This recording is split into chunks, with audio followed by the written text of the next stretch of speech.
Do not let that ship reach the station, Ambassador Lyra Vale said, her silver eyes fixed on the countdown. There are 3 million civilians here. The Meridian Diplomatic Station had been built to make war feel impossible. Its central hall stretched nearly half a mile beneath a transparent dome, with flags from 17 worlds hanging above polished black stone and soft artificial sunlight. 10 minutes earlier, delegates had been raising glasses to a new defense treaty. Now every display in the room showed the same image. A massive cargo vessel drifting out of the dark, its engines locked at full burn, its navigation dead, its antimatter cores bright enough to register from 6,000 miles away. Jack Mercer stood at the edge of the command table with a bottle of non-alcoholic beer still in his hand. He was 38, broad-shouldered, white, and dressed in the plain gray uniform of a Terran rescue engineer. Nothing about him looked heroic. His hair needed a trim. His boots were scuffed. He looked like a man who had expected a quiet ceremony and maybe a decent sandwich afterward. Commander Sarah Mitchell watched the numbers fall across the main screen. Impact in 11 minutes, 40 seconds, she said. Around them, alien engineers argued over projected blast zones, evacuation corridors, and failed intercept plans. One analyst spoke too quickly through the translator. Direct fire will destabilize the cargo. Towing is impossible. Remote access has been rejected. Probability of successful intervention is 2.8%. A low murmur moved through the room. Jack kept staring at the vessel. What is its mass? He asked. 28 million tons, Lyra answered. And the Meridian Gate? Offline for maintenance. Jack looked at the gate schematic, then at the vessel's path. His face did not change, but Sarah knew him well enough to catch the shift. He stopped looking at the disaster and started looking for the part nobody else had noticed. She stepped closer. Jack! He took one slow breath. How much control do we have over the gate ring? Not enough, said the chief engineer. The manual alignment system is outside the station. I did not ask if it was safe. The room went quiet. Sarah folded her arms. What are you thinking? Jack tilted his head, measuring angles only he seemed able to see. Then he held the bottle toward her. Commander, you mind holding this? Sarah did not take it. Her expression went flat. Jack, no. Before anyone else could speak, the station lights changed. Soft white became deep red. Emergency shutters dropped over the diplomatic galleries. Security doors sealed. Every ship docked at Meridian received the same automatic order. Clear all Terran flight paths immediately. Lyra stared as a warning appeared across the main display in 6 languages. Terran idiom detected. Hold my beer. Unpredictable human intervention imminent. All threat systems raised to maximum. For 1 second, nobody moved. Then the entire command room erupted. Why does the galaxy have an alert for that sentence? Lyra demanded. Jack set the bottle on the table. Long story. Sarah looked at him. You have 11 minutes.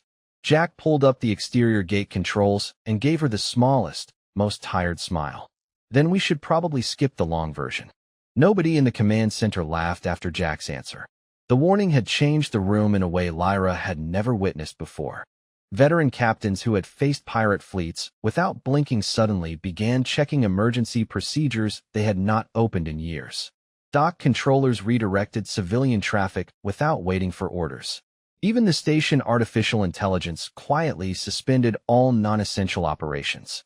Lyra watched the reactions in disbelief before turning toward one of her senior advisors. Explain this. The elderly council officer hesitated. Ambassador, there are entire training manuals about Terran behavioral indicators. For a joke, it stopped being a joke a long time ago.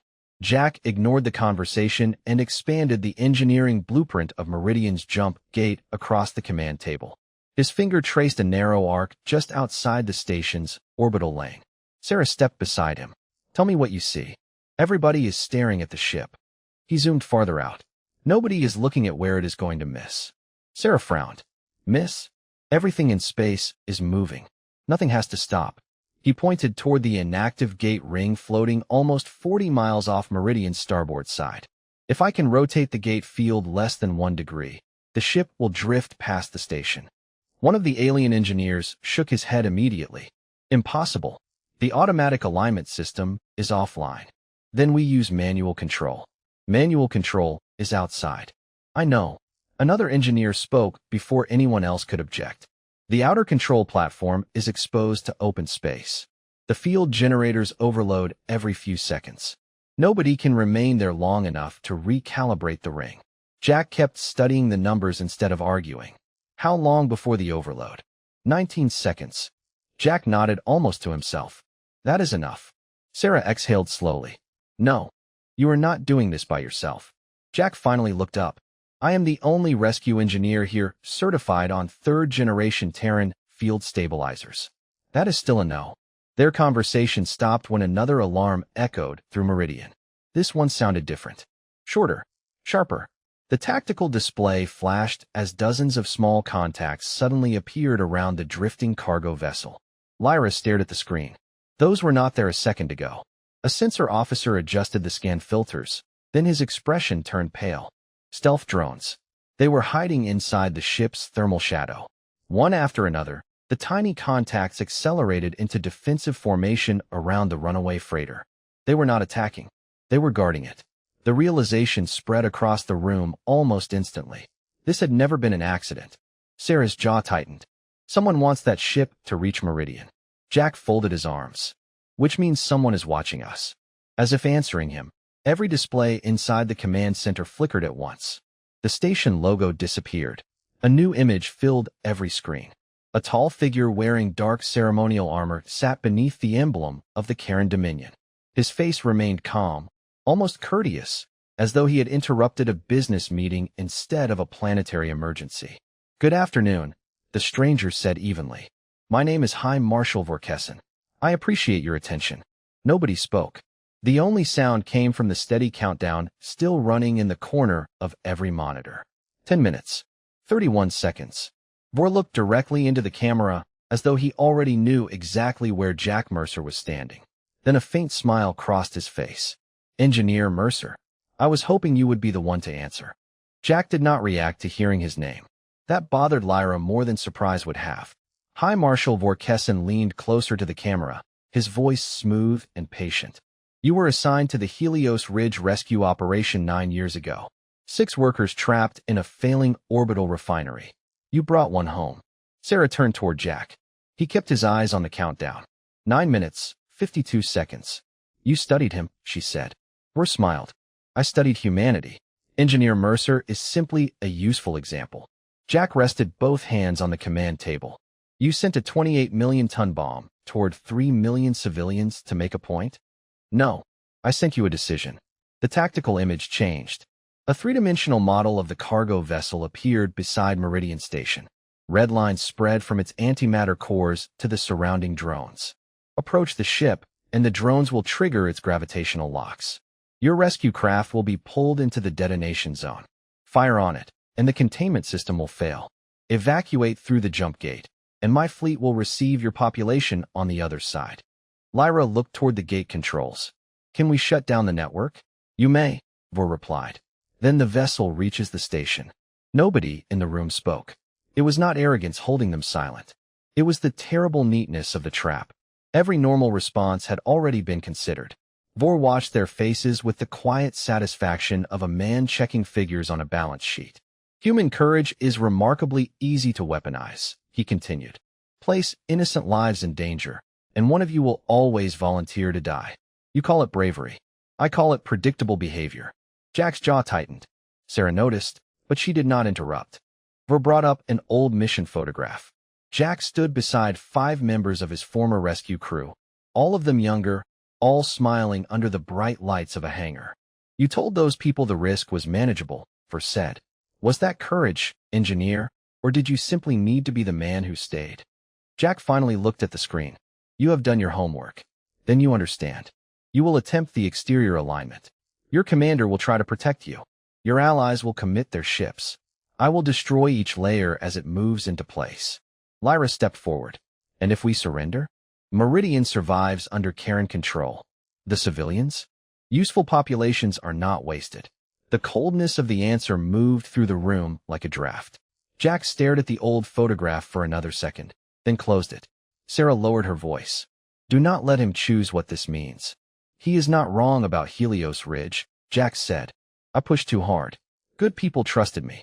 That is not the same as causing their deaths. It felt the same afterward. The countdown passed 9 minutes. Outside, the drone formation tightened around the cargo ship. Jack studied the gate ring, then the maintenance platform, then the moving lines of the trap. For the first time since the alarm began, uncertainty showed on his face. Not fear of dying. Fear of making the same choice for everyone else. Sarah stood beside him without touching his shoulder. "Answer one question," she said. "Is this a rescue plan, or are you trying to settle an old debt?" Jack looked at the 3 million life signs glowing across Meridian's habitat map. Before he could answer, the cargo vessel changed course by a fraction of a degree. The impact timer dropped by 47 seconds. Vor's image flickered, and his smile disappeared. "Your time is shorter than you think," he said. Then the transmission ended. Jack watched the new trajectory settle across the display. 8 minutes, 53 seconds. The room expected him to answer Sarah, but he did something else. He reached across the table and shut off every projected option except the gate ring. "We keep trying to stop the ship," he said. "That is the wrong problem." Lyra stepped closer. "Then what is the right one?" Jack enlarged the orbital map until Meridian, the gate, and the incoming freighter formed a narrow triangle. "We do not stop 28 million tons. We make it miss." One of the alien engineers stared at the angle. "By how much?" 0.7 of 1 degree. The engineer ran the numbers, then looked up sharply. "That would clear the station by less than 6 miles. 6 miles is still a miss." Sarah studied the manual control route. "The alignment platform is on the outside of the gate ring." "I know.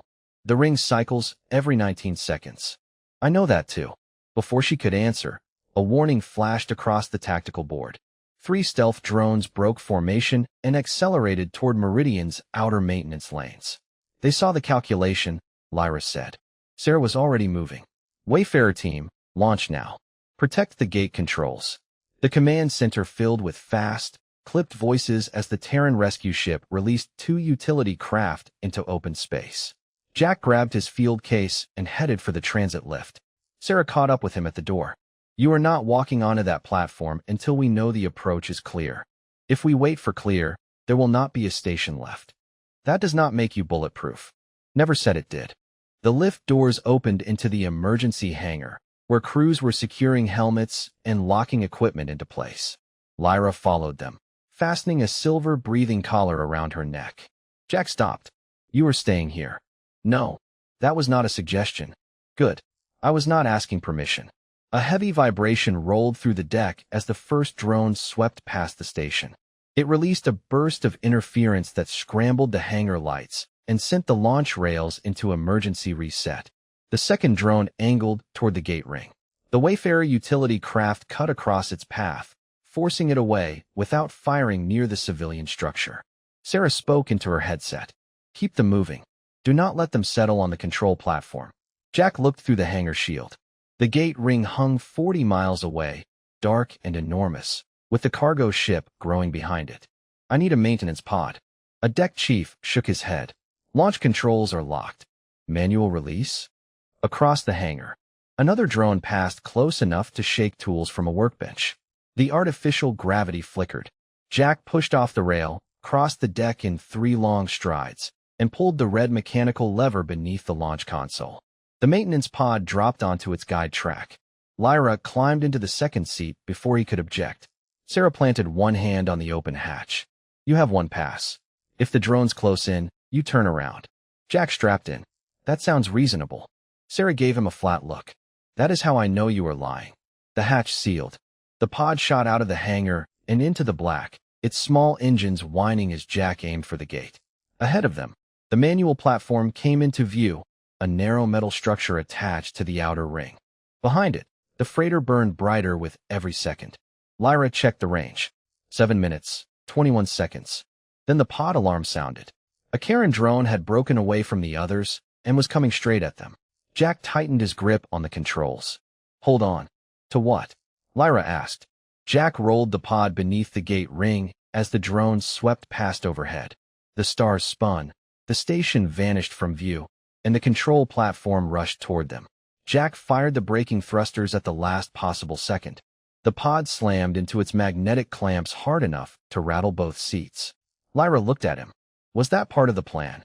Jack opened the hatch and stared at the dead control panel outside. "No," he said. "This is the part where we find out if the plan survives reality." The control panel was older than Jack expected. Instead of sleek alien touch surfaces, someone had retrofitted the emergency console with heavy mechanical switches and thick maintenance cables. He almost smiled. "Now this feels familiar." Lyra brushed frost from the primary interface. "Can you make it work?" Jack knelt beside the exposed housing and pulled a flashlight from his tool case. Working and surviving are two different questions. He removed the outer panel, revealing rows of burned relays. The overload from the maintenance shutdown had fused half the control network. "The automatic system is gone," he said quietly. "Everything has to be driven by hand." Back inside Meridian, Sarah watched the live helmet feed. "Status: I can rotate the gate." Jack paused as he studied another section of wiring. "But once I start, somebody has to keep the field balanced manually." Sarah already knew what that meant. "There is only one control station." "Yes." "Meaning whoever stays there rides the overload cycle until the alignment finishes." Jack did not answer. He did not need to. Lyra looked from the damaged console to Jack's face. "How long?" 19 seconds if everything goes perfectly. Longer if it does not." She looked back toward the distant cargo ship, now filling more of the stars with every passing minute. "And if you leave before it is finished?" The gate snaps back to neutral. The ship keeps coming. Silence settled between them. Then another transmission forced itself onto every nearby display. Vor appeared again, standing beside a tactical map that mirrored Jack's own calculations almost exactly. "I must compliment you, Engineer Mercer," he said. "You reached the correct conclusion faster than my analysts predicted." Jack kept tightening electrical connectors without looking up. "You came all this way to congratulate me?" Vor ignored the remark. "You have discovered the weakness in the trap. Unfortunately, I anticipated that as well." New contacts appeared on the tactical overlay. Hidden Karen attack drones powered up from behind nearby debris fields and accelerated toward the jump gate. Sarah immediately issued orders. "Wayfarer, intercept those drones before they reach the ring. Keep them away from Jack." Terran pilots answered without hesitation, their small rescue craft darting across open space. Unlike military interceptors, they carried almost no offensive weapons. Instead, they relied on speed, decoys, and precise flying to draw the drones away from the fragile station infrastructure. Lyra watched several bright engine trails weave through the darkness. "They are outnumbered." Sarah folded her arms. "They know." Jack finally restored power to the manual controls. One green indicator flickered to life. Then another. The massive gate ring groaned as ancient servos slowly awakened after months of inactivity. "I have control," he said. "Barely." A warning tone immediately followed. "Field stability below safe limits." Jack read the numbers twice before speaking. "That is new." "What changed?" Sarah asked. Jack zoomed in on the diagnostic feed. His expression hardened. "The overload cycles are increasing. They are not 19 seconds anymore." "How long?" 14. Lyra looked at him in disbelief. "That is impossible. No one can complete the alignment in 14 seconds. Jack stared at the countdown, then at the approaching freighter. He quietly closed the toolbox and stood. Sarah recognized that look immediately. He had reached a decision. "Jack," she said firmly, "tell me you have another idea." He looked toward the station where 3 million lives depended on a solution that no longer existed on paper. Then he removed one glove and held it out toward Lyra.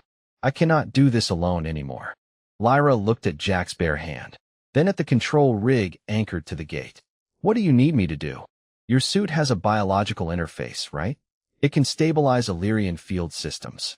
"Good. I needed to talk to this one." Sarah came over the radio at once. "Jack, that system was not built for Illyrian hardware. Neither was this situation." Lyra placed her palm against the open console. Thin lines of blue light moved across her skin as her suit searched for a compatible signal. The gate shuddered beneath their boots. For half a second, nothing happened. Then the manual controls lit up in a steady green pattern. Jack gave a short nod. "There we go." "That sounded too easy," Lyra said. It was.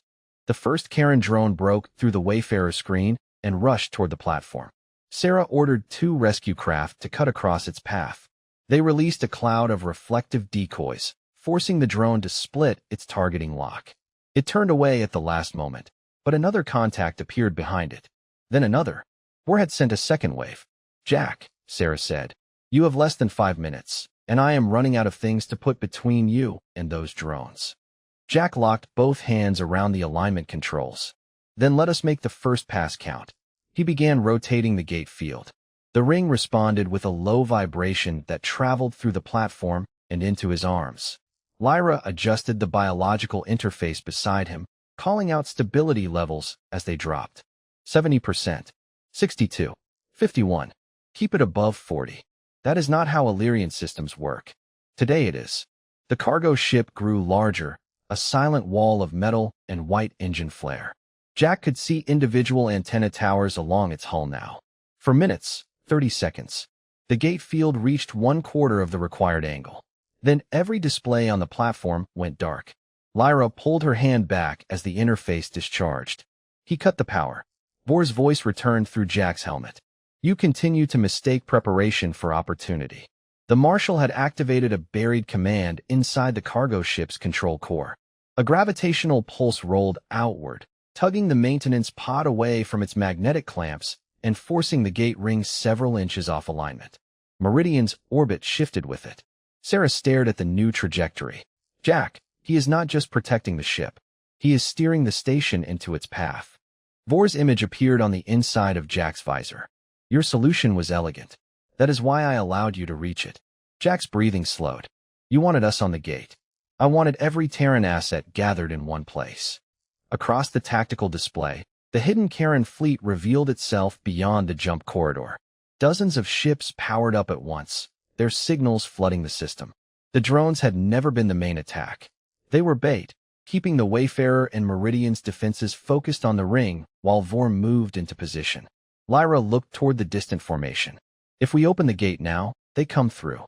If we do not," Sarah said, "the freighter hits the station." Jack studied the dead controls, the shifting orbit, and the enemy fleet waiting on the other side. Vor had built a trap with only 2 doors, and both belonged to him. Then Jack noticed something in the ship's control signature. A narrow signal repeated every 6 seconds, buried beneath the gravitational pulse. He leaned closer. "Sarah, record that frequency." "What is it?" "The Karen command handshake." Lyra understood first. The cargo ship is still identifying itself to his fleet. Jack looked at the gate ring, then at the approaching freighter. Exactly. The power returned in a sudden surge. Alarms filled the platform. Lyra reached for the interface again, but Jack stopped her. "Not yet. We are out of time." "No. Vor just gave us a destination." Jack enlarged the Karen command handshake until the repeating signal filled his visor. "Sarah, can Meridian's gate lock onto that frequency?" There was a pause while the station computers ran the request. "Not through the standard navigation system," she said. "But the emergency targeting array might accept it as a beacon." Lyra turned toward him. "You want to open the corridor inside their formation." "Not inside it. In front of it." The freighter was less than 4 minutes away now. Its antimatter core glowed behind layers of shielding, bright enough to cast a pale reflection across Jack's helmet. Vor's voice cut back into the channel. "You are searching for another impossible rescue. That habit will be the end of you." Jack ignored him. "Sarah, route the handshake to the gate. Give me a fixed point 30 miles ahead of the Karen flagship. That corridor will last less than 2 seconds. I only need 1. The gate ring began to rotate again. Lyra pressed her palm to the interface, and the blue lines across her suit flared brighter as she forced the Illyrian stabilizer to match the damaged Terran controls. "Field integrity at 48%, she said. "Dropping." Jack moved the alignment lever a fraction to the left. "Hold it there." "I'm holding it." "I meant the field." "Then choose less confusing words." Despite everything, Jack almost laughed. The first Karen drone reached the edge of the platform. Sarah's pilots swept between them, releasing another burst of decoys. The drone changed course, clipped the gate's outer magnetic wake, and spun away into open space. A second drone did not turn. It drove straight through the interference and locked onto Lyra's interface signal. Sarah's voice sharpened. "Incoming." 3 seconds. Jack released one hand from the controls and pulled the maintenance pod's emergency thruster switch. The pod fired while still clamped to the platform. The sudden push rotated the entire service arm several feet around the ring. The drone passed through the space where Lyra had been standing and vanished beneath the gate structure. The field angle jumped. "Jack," Lyra said, "we are outside tolerance." "I know. By a lot." "Still no." The jump corridor opened as a thin blue line across the darkness. On Meridian's tactical display, it appeared directly ahead of Vor's fleet. The marshal finally understood. "Close that gate," he ordered. His ships began changing formation, but their own command handshake kept feeding the corridor fresh coordinates. The system was following the strongest Karen signal available, and every attempt to override it only made the lock more precise. Jack watched the freighter approach the edge of the field. "Sarah, give me the angle." 0.6 degrees. "Not enough. The ring will not take more." Lyra's knees buckled as the interface pulled power through her suit. Jack caught her with one arm, while keeping the other on the alignment lever. "Disconnect," he said. "No. Lyra, you said you could not do this alone." The field began to collapse. Warning lights flashed across the platform.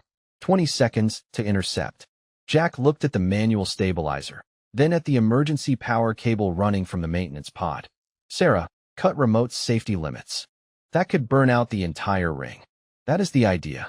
Sarah understood a second later. "You are going to force a single full power rotation. After that, the gate is scrap." "After that, we might be scrap." Jack tightened his grip. "Then let us not be standing here afterward." Sarah disabled the limits. Power surged through the ring with a deep metallic groan. Lyra shouted the angle as it climbed. 0.65, 0.68, 0.7. The freighter entered the field. For one breath, nothing changed. Vor smiled on the open channel. Then 28 million tons of metal began to turn.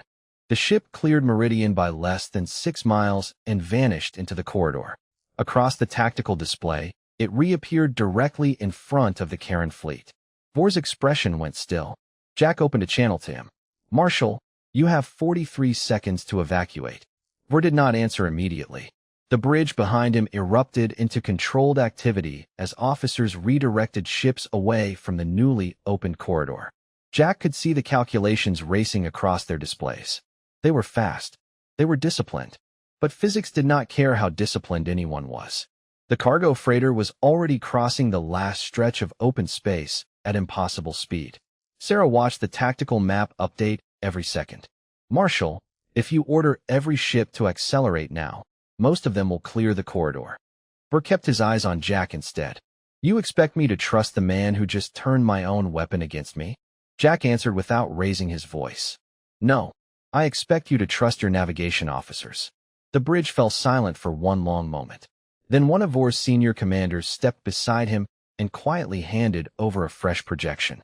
Even through the transmission, Jack could see the conclusion written across every face. There was no military victory left to chase. Only lives that could still be saved. Vor slowly straightened his uniform. "All Karen vessels," he said across his fleet-wide channel. "Emergency withdrawal. Leave the corridor immediately. Full evacuation pattern." Meridian's command center heard the transmission as well. Nobody celebrated. They simply watched hundreds of enemy ships break formation at once, abandoning the perfect attack pattern they had spent months preparing. Lyra looked at Jack with genuine surprise. He listened. Jack kept watching the screen. He listened to his officers. 38 seconds. The freighter crossed the jump corridor. 32. The last cruiser rolled clear of its path. 27. One damaged escort struggled to build enough speed. Without waiting for permission, a larger Karen carrier matched its course and extended a docking arm, pulling the smaller ship alongside instead of leaving it behind. Sarah noticed the maneuver and quietly smiled. "Looks like they take care of their own too." Jack nodded once. "Most soldiers do." 21 seconds. The runaway freighter exited the corridor exactly where Jack had predicted, continuing straight through the empty section of space the fleet had occupied only moments earlier. A blinding flash spread silently across the tactical display as the antimatter containment system finally collapsed far away from Meridian Station. The sensors overloaded for several seconds before gradually returning to normal. When the picture cleared, the attack corridor was gone. The hidden drone network had vanished with it. The entire ambush had dissolved in a single instant. Relief swept through Meridian, but it lasted only a heartbeat. Every warning light inside the gate control platform turned crimson. The emergency power surge that had forced the alignment had pushed the ancient ring far beyond its design limits. Heavy vibrations rolled through the structure beneath Jack's boots. Lyra checked the diagnostic panel and immediately looked up. Jack! He already knew. The stabilizers were failing one after another. The platform itself had begun separating from the outer ring. Sarah's voice returned, sharp and urgent. Get off that platform now. Jack grabbed Lyra's arm and guided her toward the maintenance pod. She climbed inside first. As he reached for the hatch, the ring lurched violently. The emergency power cable snapped loose, whipping away into open space. The maintenance pod broke free from its magnetic clamps before Jack could climb aboard. No. Lyra reached for him through the open hatch, but the pod drifted beyond her reach. Jack slammed one hand against the platform railing as the distance widened by only a few feet, then 10, then 20. Sarah watched the separation happen in real time. Jack, engage your suit thrusters. He checked the display on his wrist. The earlier emergency maneuver had nearly emptied his reserve fuel. The indicator blinked once. 2% remaining. He looked back toward the station, then toward the slowly drifting maintenance pod carrying Lyra to safety.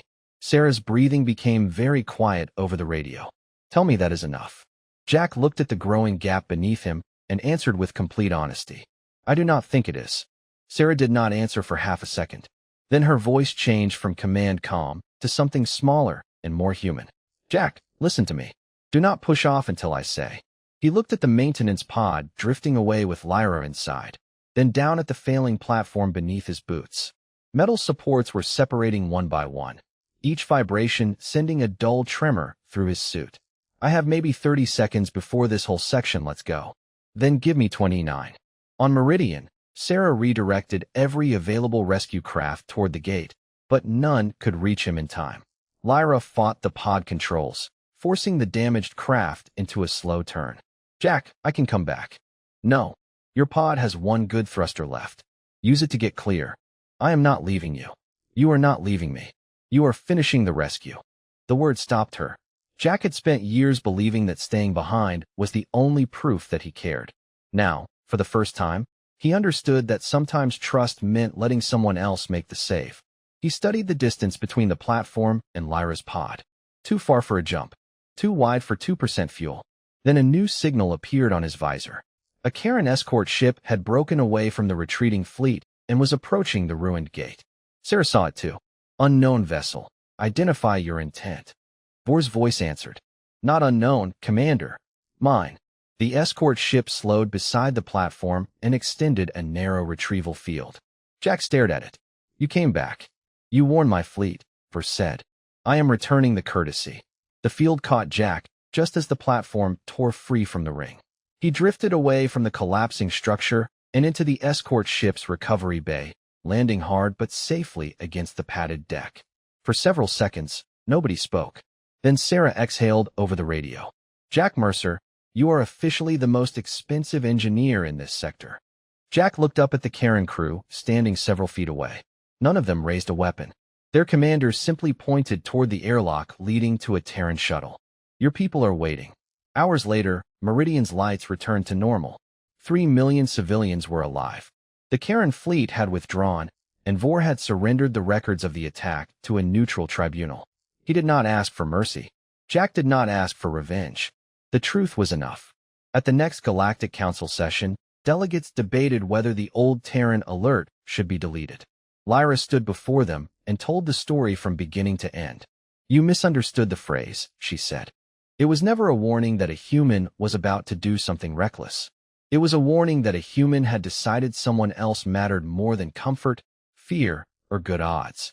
The council kept the alert, but rewrote its message. Months later, on a remote colony, a human technician handed a drink to his partner before climbing toward a failing reactor. Alarms sounded across the station, and the new notice appeared on every screen. A human has decided someone is worth saving. All available personnel, prepare to help. Jack read the message from the Wayfarer and smiled.